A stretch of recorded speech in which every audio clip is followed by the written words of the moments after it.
Yes, that little aromatic voice has let us know that we have begun. And we welcome the workings of all the beings in the electronic technical realm. We're going to put them to work today for our and their highest good.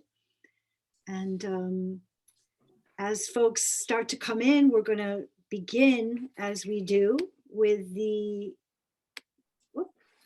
we're going to begin with the calendar of the soul verse, and Kathy Reardon has agreed to share that with us to start. Thanks, Kathy. The light from spirit depths strives to ray outwards, sun imbued. Transformed to forceful will of life, it shines into the senses' dullness, to bring to birth the powers whereby creative forces, soul impelled, shall ripen into human deeds. Beautiful. Yeah, now we're moving from, there were 2 or 3 verses before this that were really centered on our thinking. You know, the difference between the thinking that happens in the summer to the thinking that starts to change and shift into the fall. And when we really enter into the autumn, we start to feel our will.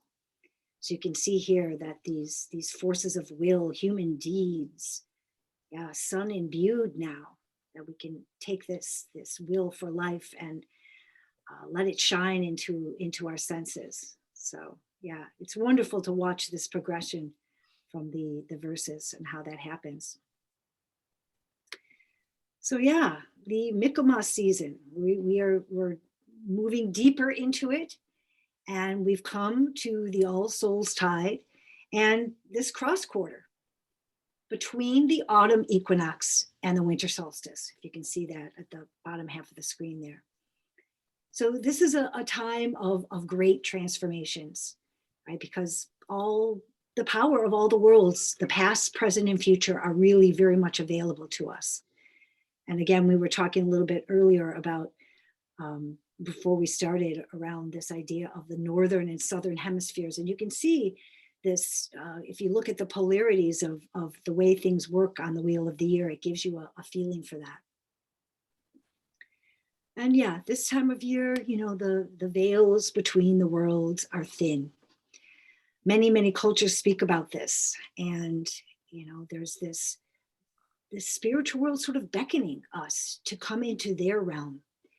You know, sort of the opposite of the May Day, or the time, you know, of the spring, where we're, you know, we're calling them into our realm. So it's this back and forth that happens. And so, yeah, you know, we're going to maybe talk a little bit later about what does it feel like to live into this thinning of the veils.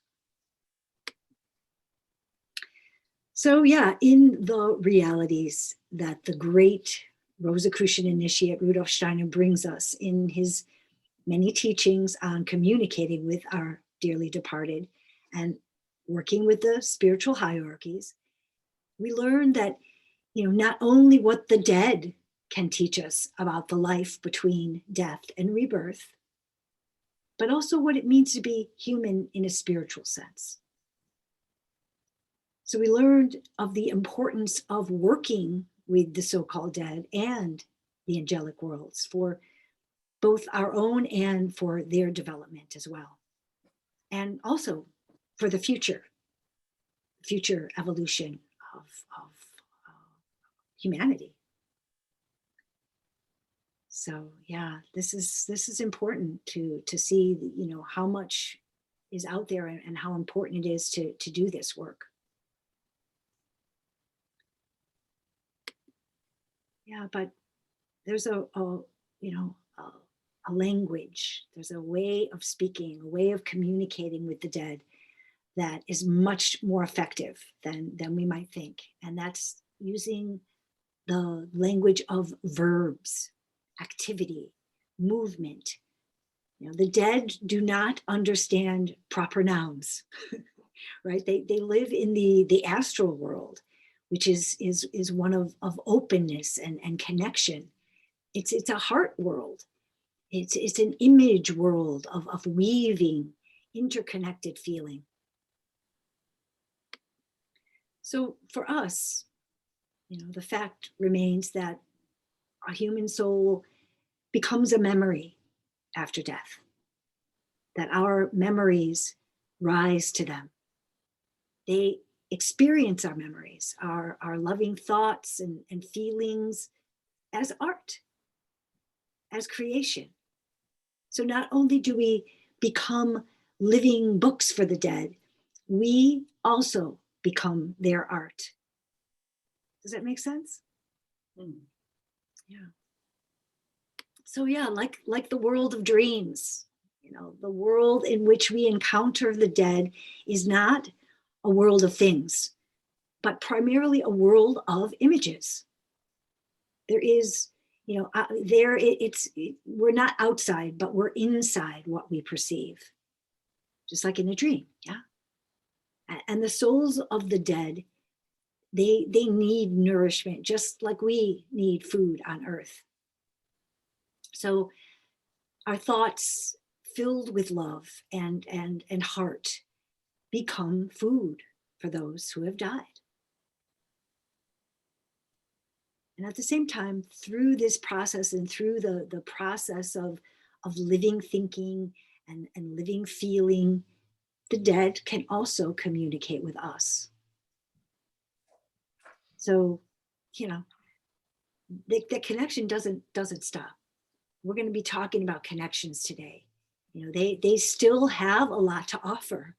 So Steiner recommends that at night, right before we fall asleep, when we enter that elusive hypnagogic state, that in-between space outside of time and place, there we can connect with the so-called dead. And then they can partake in our life of thinking, feeling, and even inform our willing, our actions on earth. It's all connected. How do we do that? Well, we need to really hold a soul quality of gratitude. I think that really helps. And we can pose a question. Right? How can we interact? How can we make things active and alive? And then in the morning, if we remain quiet, still and open, insights and feelings arise from our soul depths, from the cosmic web of thoughts that we share with the spiritual world. And an inspiration may come forth. But Steiner says, quote, "We must adapt ourselves to hear from them what we ourselves think, as we receive their answers through our own soul forces." So what is he saying here? A lot of times we get an idea, right? We think, oh, that's me. I'm so cool. I just thought up this idea. But maybe it was inspired into us, whispered to us by a loved one on the other side. It's about having this discernment to know, if we're asking a question and then we say, oh gosh, no, I didn't hear anything. I never get anything back. But well, maybe you do. You're just expecting it to be a certain way. And maybe you have to think about it differently. And we have some great examples. In his autobiography, Rudolf Steiner he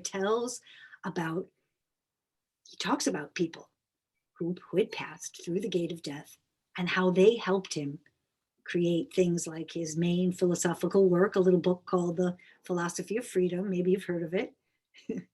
As well as the mystery dramas, right? And other works, especially the things that he did with Goethe. He really talked about feeling him standing at his shoulder and whispering in his ear. So powerful. But again, we have to tune in with this discernment. And then we may begin to notice how chance encounters and synchronicities may bring us insights as well. And I love this quote here from the Dalai Lama. I can't quite see it. I have something on my screen here. Does somebody else want to read this quote here from Dalai Lama? I can. Thank you. I am open to the guidance of synchronicity and do not let expectations hinder my path. Dalai Lama, you got it, baby. He knows what he's talking about, right? Yeah. I mean, we sometimes create a picture in our mind, and if it doesn't meet the picture, we think we're not doing something. So how can we be open-minded and just let the synchronicities speak to us as they will, right? That quality of discernment. So yeah, we mentioned last week this idea of meditative reading, spiritual literature, as a way of reaching out. And it really is a great, great comfort to them, as well as us, right? Establishing relationships with the dead, it takes a little work. It takes some intention. Work with the departed souls is not only a source of individual consolation, it really does provide a nourishment that civilization needs in our time. So, we are feeding not only our beloved dead with our thinking, feeling, and willing, we're nourishing civilization, right? So and those thoughts and those wishes can really steer us toward a healthy future. So this effort is part of the greater work of overcoming materialism and spiritualizing life on earth. Since this work is an aspect of cosmic evolution as a whole. And it really does involve the entire spiritual world and all the beings in it. So I was thinking about, the different ways and different levels that we can connect. And I was thinking, it's pretty obvious, our relatives, this ancestor of our bloodline, right? A positive connection that we've had with somebody in this lifetime, a loving grandparent or some such, right? But then there's also these sort of, I would call them maybe ancestors of the soul. Maybe they're a teacher or a mentor, or somebody who comes in to give us a lesson just when we need it. And then this bigger picture of what we could maybe call the ancestors of humanity, heroes that come in and change human evolution. I think of people like Joan of Arc, right, or Caspar Hauser, or we can call in these beings when we're in a crisis. There's always that ever-present help of the spiritual world. And I've talked before about this occultist named Dion Fortune and how her group, working out of Glastonbury, called upon King Arthur and Merlin during the Second World War to keep the Nazis off the shores. So these things, they work. These great masters are waiting for us to call them in. So these great masters who've dedicated their lives to the service of human evolution. And then I also think a lot about, not so much my past lives, although I feel like that informs my karma for where I am now, but I think about my future self a lot, and sometimes I feel like I hear the voice of my future self giving me advice or telling me it's okay and to be patient, so I feel like we can connect up to those parts of ourselves as well. So, just a couple of things to think about for today. But I want to hear from you. I want to hear what has been going on. Have you been working with the dead? Have you been reading to them over this week? Have you worked with your tree outside your window? Perhaps you took the cutout and you colored it or some such. So I'd like to just open up the floor here, and you can raise your hand or just unmute and share I know Leah had something that she wanted to share, a poem or something that she wrote. Do you want to start out, Leah? Sure. Well, I had colored my 3 in a different class. So, and I found a quote and put it, I'm not sure if I can show it to you or not. Might be too funny. Yeah, I think it's too funny. I'll pick it up then. I have it in the window, but I finished coloring it. And then I found this quote in the Marjorie Spock book that we're reading for a different class.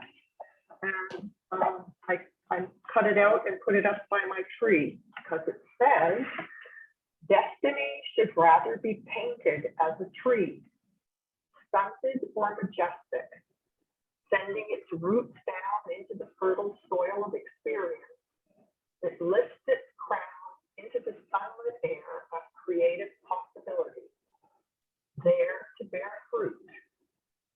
How golden that air is and how nourishing the fruit depends on sun-relatedness of human love. So to look on earth with more than mortal eyes by Archer-Ginsberg, which is a great book. Thank you.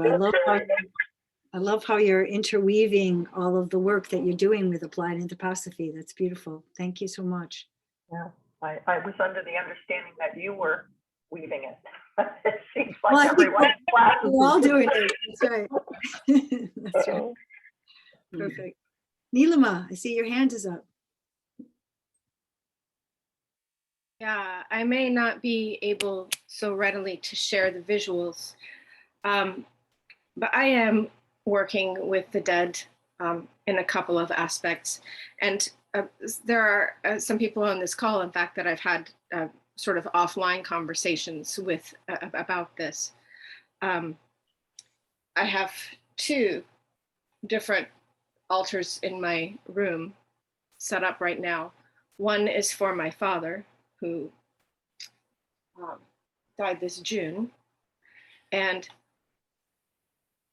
it's always a little bit of a dicey proposition for me when we talk about things like the dearly departed,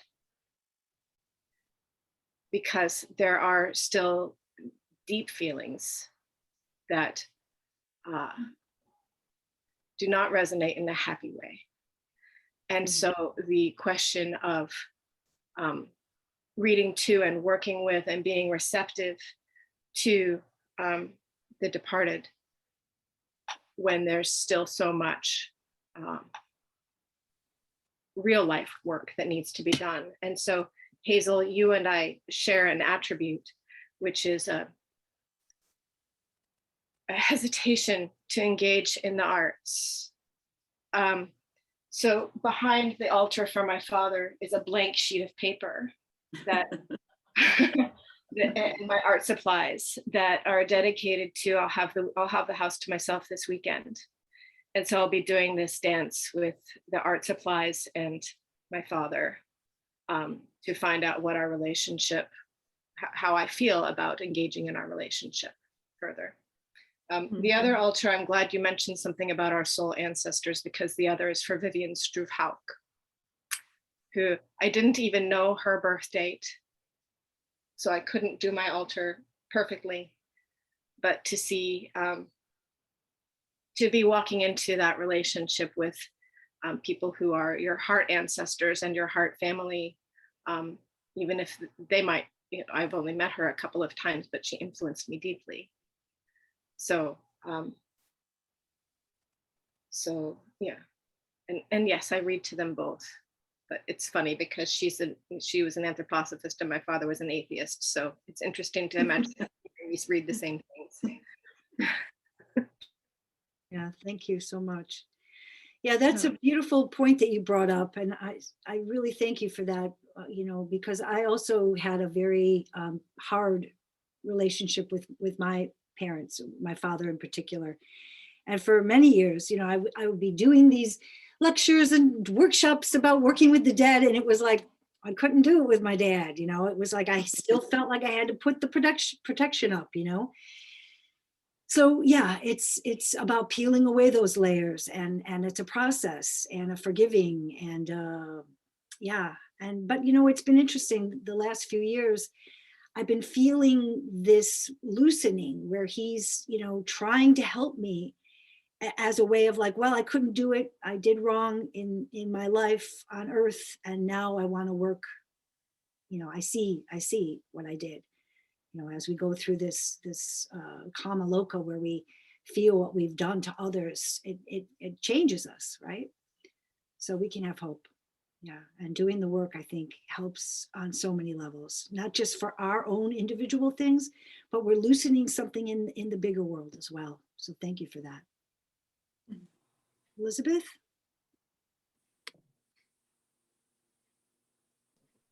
Hi, this is so beautiful. It's my favorite subject. I grew up with such reverence for the spiritual world. It was my upbringing. And I've always had the ability to communicate with the dead, but it wasn't until I met anthroposophy that the picture became full circle. And I learned through much self-sacrificing, as he's saying, know thyself, because you can't sacrifice what you don't know, what you need to sacrifice. So through this process, I have gotten to build stronger relationships with the dead because I understand the foundational work that needs to unfold in order to do that. And it's really through tremendous love. That's the foundation.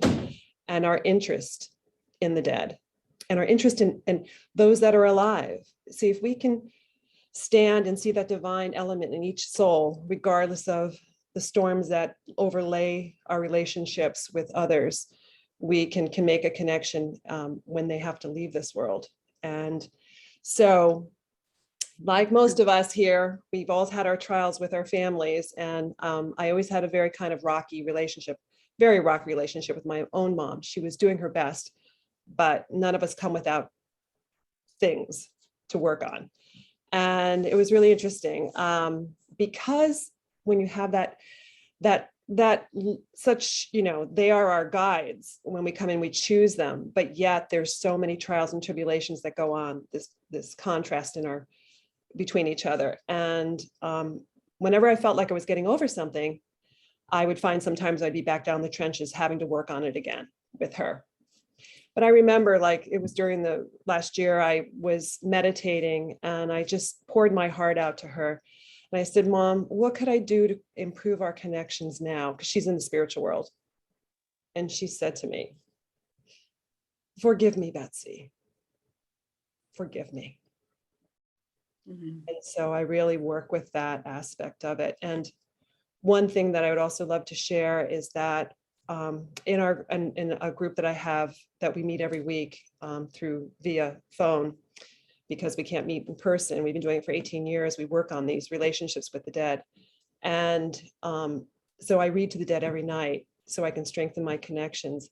And I found that, and the book of Connecting with the Dead that he has really teaches us that if we bring these images to life through our readings, it's like creating a campfire that all these departed souls can gather around, and we warm them, we give them light. And it's this actual warmth, and you can actually feel them responding to us. You can feel that love flowing back into us. And I also do that with the saints and the angels and so forth, is what we can stream out in the form of love, of interest in them and in what we're doing in our reading flows back as this beautiful warmth and light that becomes a two-way path for everyone, whether alive or dead. Thank you.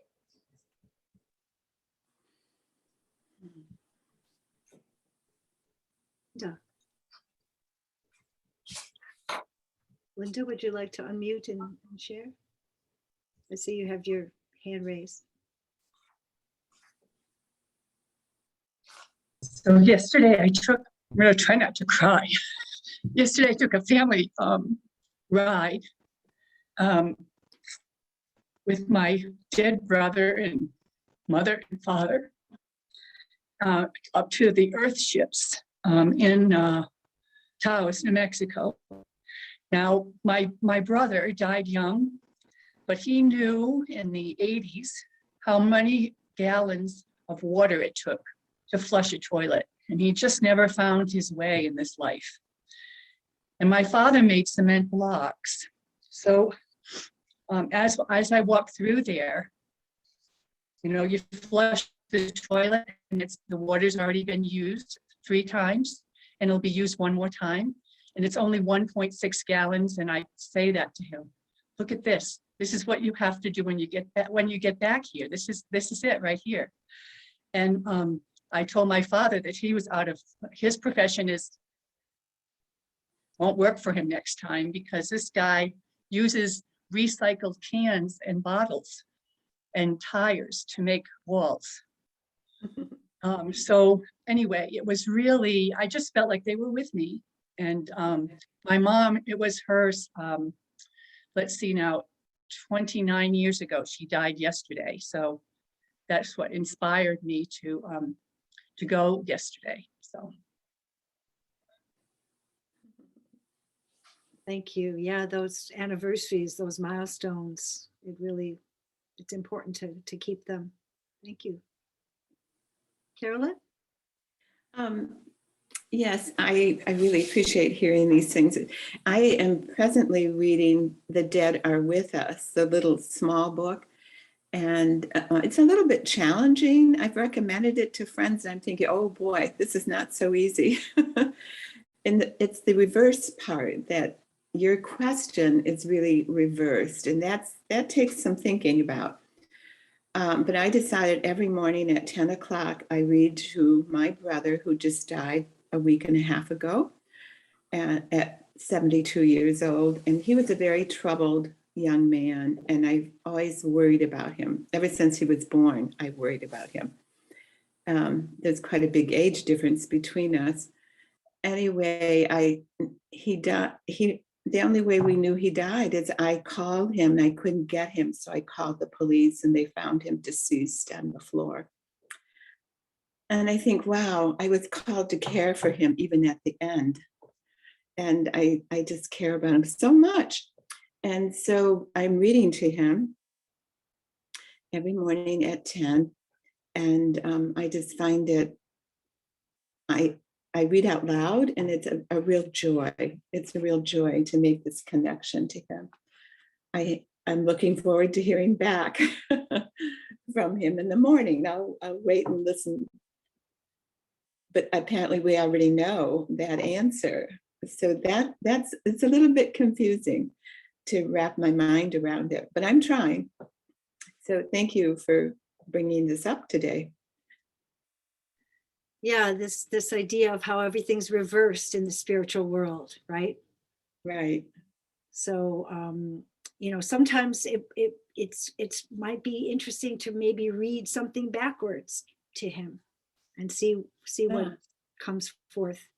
We played a little bit with that with poetry. It's kind of interesting to do that, or with one of Steiner's verses to read it backwards is an interesting way of living into the spiritual world that way. Carolyn D., you have your hand up. Would you like to speak? Yeah.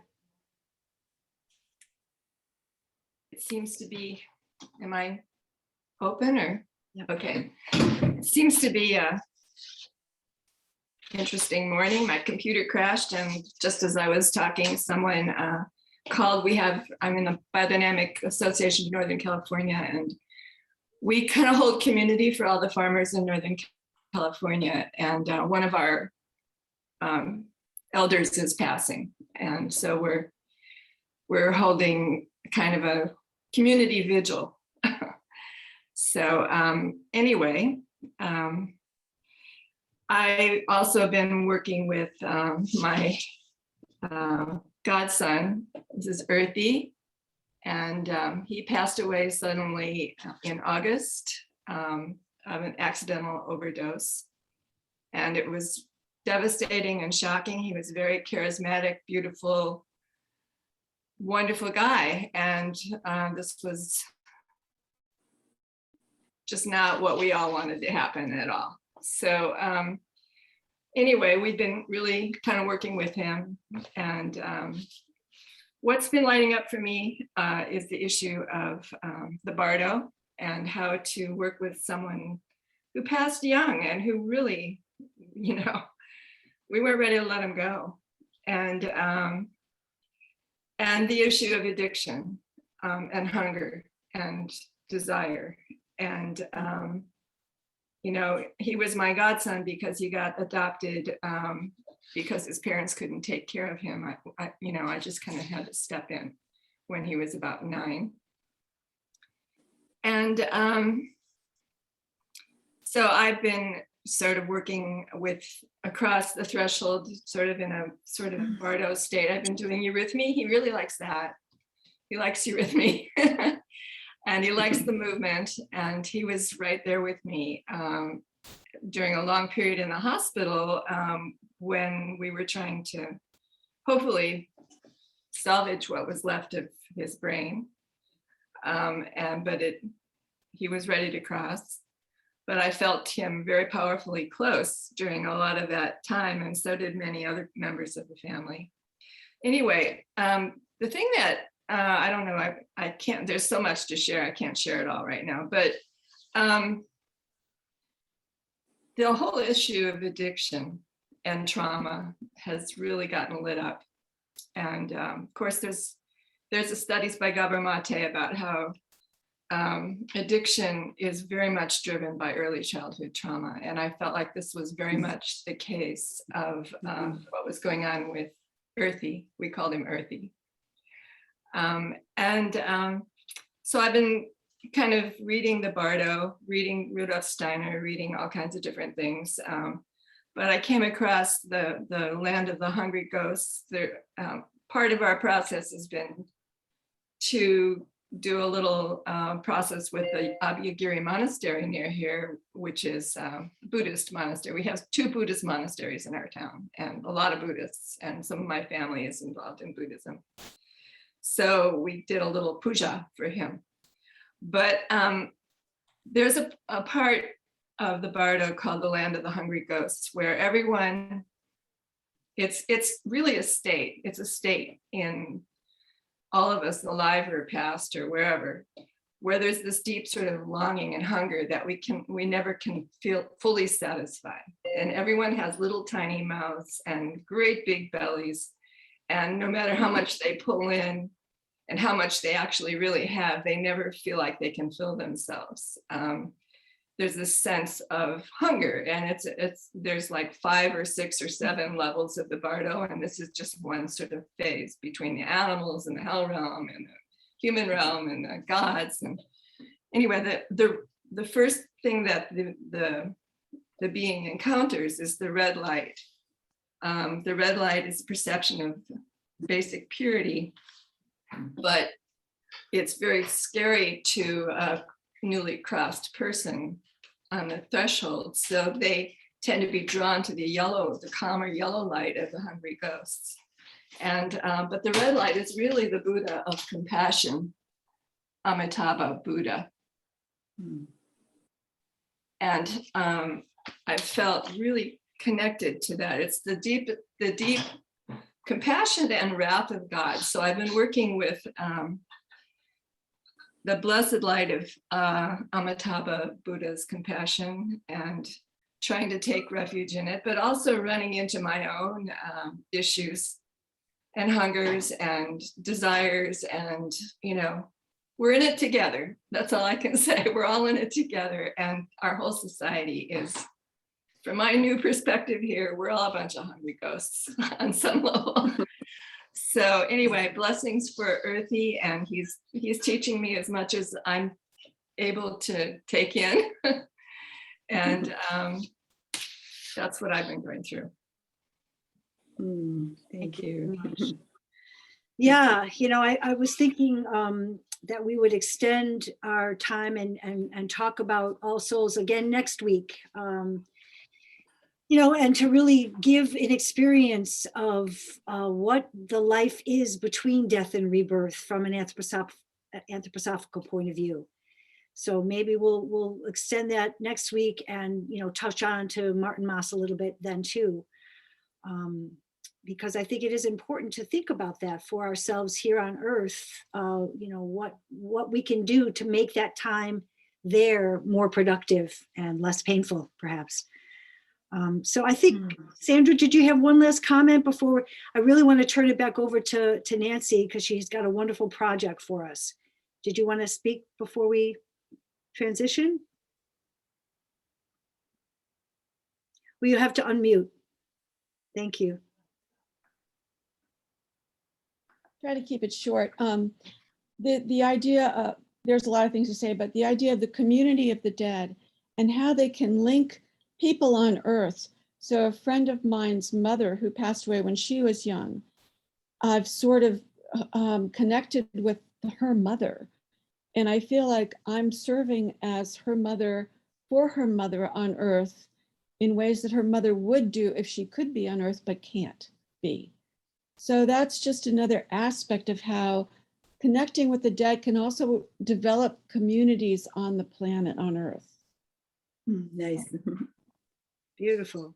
Lovely. Thank you so much, everyone, for this beautiful, heartfelt connection. And we're going to continue that connection by putting it into our will.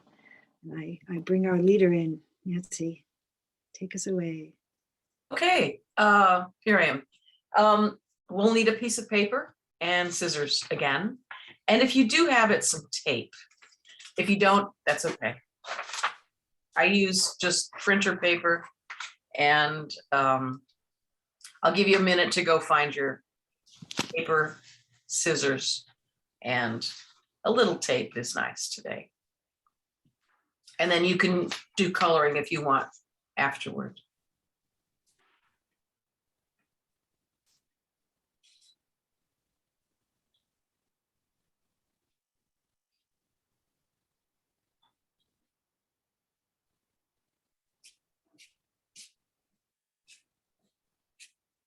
Yeah, it's good, friends, to always have supplies at hand, because there's always Nancy's gonna put us to work every time. I So will. you have paper and crayons and scissors and all that good stuff at hand, then we're gonna use them. You know, it occurred to me, I now have email lists, and I will send out the day before what you will need, just so you have a heads up. Sorry to drop it on you right away today, but in the future, I'll be more proactive about that for you. Okay, we can get started. I don't see everybody back, but you're gonna fold so that you get the longest possible dimension, folding it in half. And just, origami teaches us that we can pinch these edges with between two fingers and get a nice crisp edge. And then we're going to fold it one more time in half the other direction.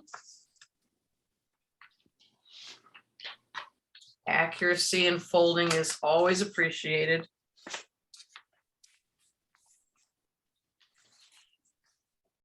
And I'm holding on to the corner where everything comes together, and there's my loose edge. Just so you can keep knowing which is your so-called spine and the middle. And then one more time in half.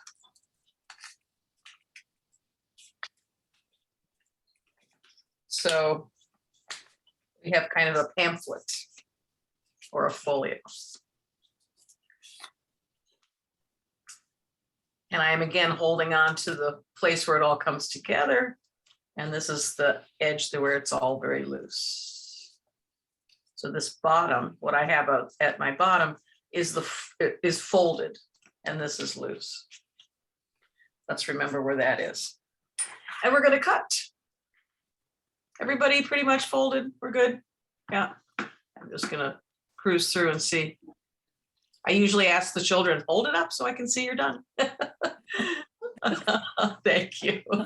Okay, so keeping cognizant of where this is, I'm going to start. We're going to make a paper doll chain. just the old paper doll chain. I don't know if anybody's made this since first grade, but these are wonderful fun.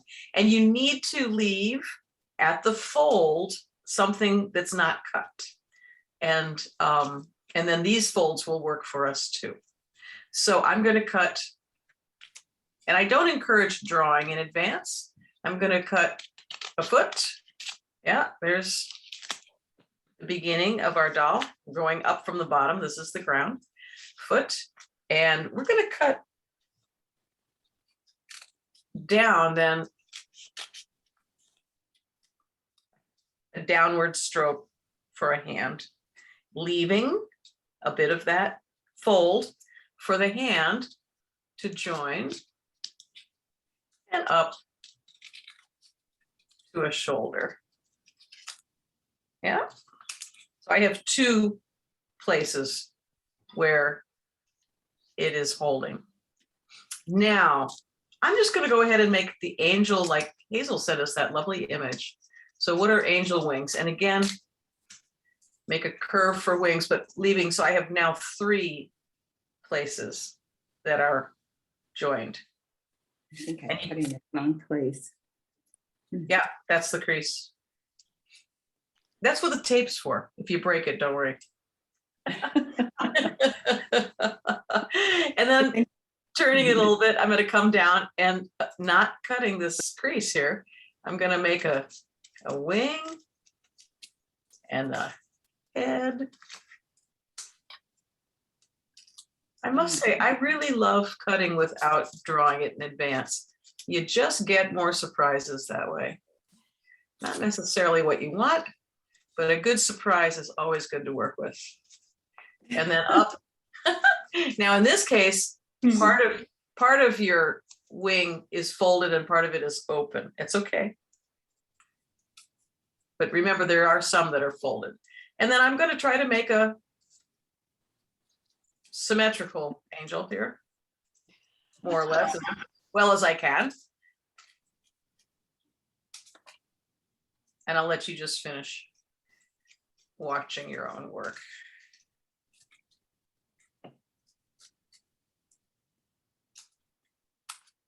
That's what I've got.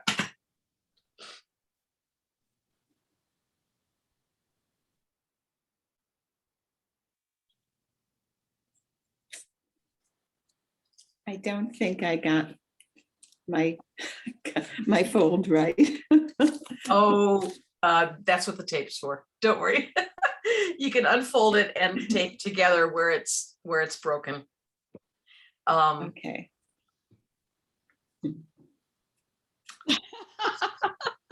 Aren't they? They're fun. They're just good fun. Oh. Now I'm going to start unfolding mine. So I've got 4 angels on the same plane. I got a snowflake coming. Yes, they're snowflakes. It is like snowflakes.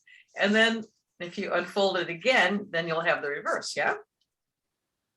Oh, that's so cool. So here's our option. There's so many different ways to play this, and I'll leave it up to you. You can leave it intact, exactly like this. If you rest it on a table, if you have the effect of above and below, yeah, a little bit. If you want, and this is what I'm going to do just to say I'm going to go forward, I'm going to cut down the center line to make 2 strings of angels and tape them together. So I've separated them. And I'm going to tape them together to make one long string. Yes. Maybe you can show us again from the beginning for those of us who are challenged. Yes. Absolutely. And So- we I'm can not enjoy alone. your There's beautiful- somebody else.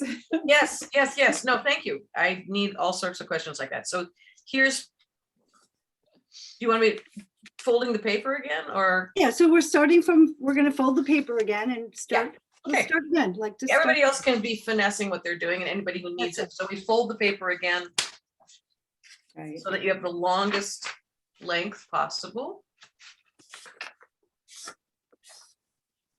And then I'm going to put it so that the fold is at the bottom. I didn't say that the first time. That would be a good thing to remember. And then fold it in half across itself. My fold is still at the bottom. And my so-called spine is at the right. And if I fold it in half again, I'm keeping the fold at the bottom, the place where they all come together here, and the spine here. And then, keeping some of the spine intact, I start above the bottom corner to go up into a shape like that. And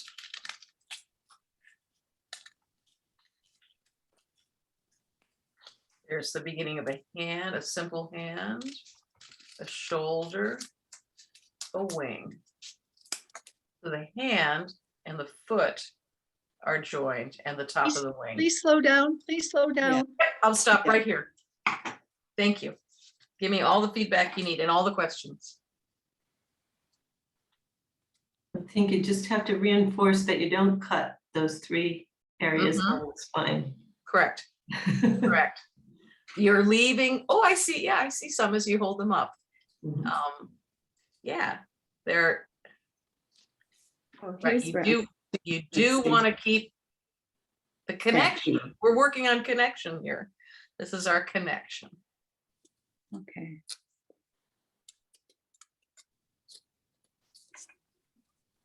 I think I'll make another tree. There's no reason not to make another tree. You could make another tree, and I think if you did that, your connection would be at the top, yeah, at the crown, on either side of the crown. The trees would be connected in the crowns and in the roots, which is a powerful image. It's a powerful image because we know trees connect in their roots, and we know they interlace in their crowns. Carolyn has a question. Yes. I think I just want to make sure I've done the right thing. Does that look right? There's 1, 2, 3. Carolyn, I'm looking for you in my, yes, there you go. Good. Now we're going to come down, leave that corner and come down and make a head. That corner. Yeah, so I've got that corner. Holy cow. So that's the corner. Okay, just past here. Show me the head again.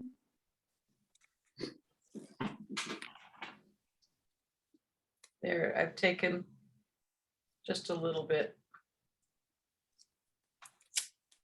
away to make a head. That's what I have so far. I don't know. So essentially, I mean, I could have folded it one more time and done it like we did the tree. Yeah. Yeah, I just need to see if something's coming. Oh, open it up a little bit and see what you've got. Shall we? Yeah, that's what I was thinking. I feel a little bit better. Yeah, let's open it up and see what you've got. Yay. So what is this connecting up here? Huh, okay. Okay. So Looks like these are the hands connecting. Or I'll show you with the one I finished. I finished one. And what I did was I finished one. But what I did was I cut the wings off of this one, but I wasn't going to get to that yet. But here they are. Okay. Yeah. Okay. Yeah. Good. Thank you. Fold it back. You can fold it back up. Okay. And think of it as now you're going to replicate on the other side the same thing you did, leaving space, because there are folds here. It's not all open. There are folds on the other side. So moving the paper in any direction that you need to be able to cut.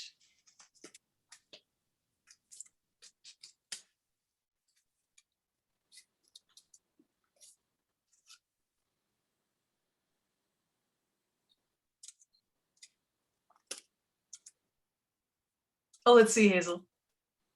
Yes, yes, there you go. So I would suggest that you could round your head a little bit, unless you have a crown. That looks like a beautiful crown. You should color that to be a crown. Yes, I totally wanted it to be a crown. No. You got it. You got it. You got a beautiful crown. And then I'm gonna take a little bit there. I think I have a girl with horns. That's fine. Well, we're going to open them up and refine them further. This is the beginning. Okay. So, and then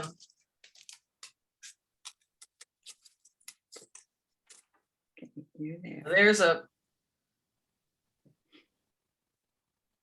Look at those. I love these. I love how they're all so different.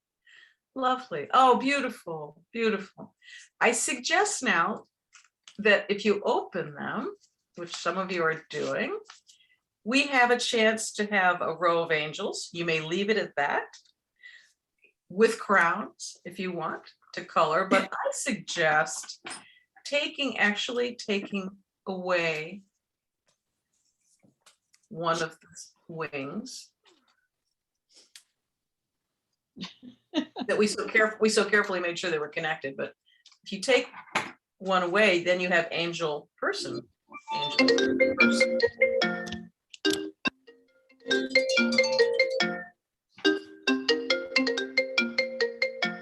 Don't think that's me. Here we go. Angel person, angel person. How about that? I can take these wings off too.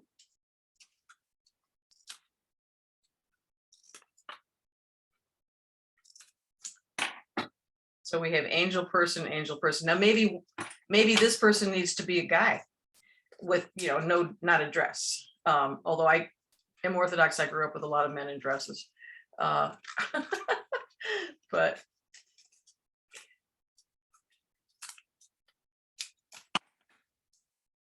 here.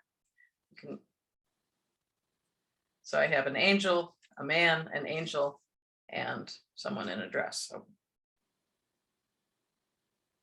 yeah. And if you want to keep your above and below experience, it will stand on a table like that.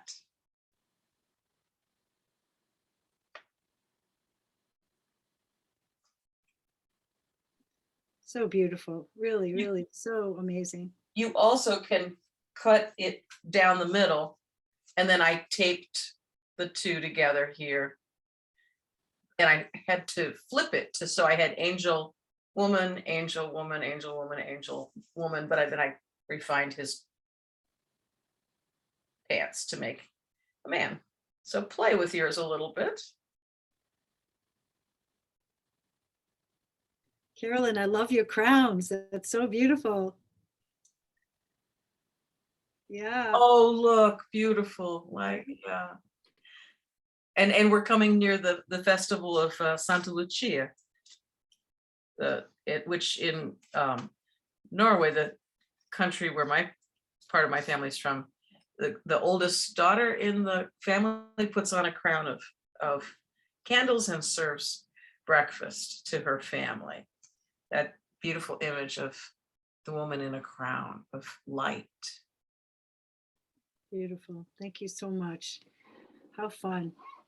So thanks for everybody for being such good sports. We have about a minute before we close. What else you got for us, Nancy? Oh, to color this if you wish, or play with it again, to think about above and below and connections, and how these connections are what we make them. We had our scissors today and our intention. And that connections can come in many ways. We were talking about reading to the dead. We were talking about, I personally have been singing. That's my medium, and I've been singing for various people in my life. So it can it could come through various mediums. I loved that idea of painting, that that you were going to carry on your work with the dead through painting. I forget who said that, but that was a beautiful way to go with this work. Hazel? Yeah, and dancing. Right. I mean, we had a little conversation before too around this idea of art. So yeah, can we be the art for the dead? And that's what your gift is, Nancy. Thank you so much, and thank you everybody for playing along. So we will see you all next week. And you can continue your tree meditation, and Yep. you could continue to play with these paper dolls. See, does somebody want to read the, oh yeah, we did that. Oh yeah, so again, bring all of these things next time, and maybe Nancy might send you an email. If there's something else I think you need, I will let you know in advance next week. I'm trying to get back to the beginning here. I'm wondering if somebody would like to read that verse for the 31st week again to close. Do we have any volunteers? I can read it. Thank you. 31st week. The light from spirit depths strives to ray outwards, sun imbued, transformed to forceful will of life. It shines into the senses' dullness to bring to birth the powers whereby creative forces, soul impelled, shall ripen into human deeds. Beautiful. Thank you, friends. Go out and with your human deeds into the world with love. We'll see you next time.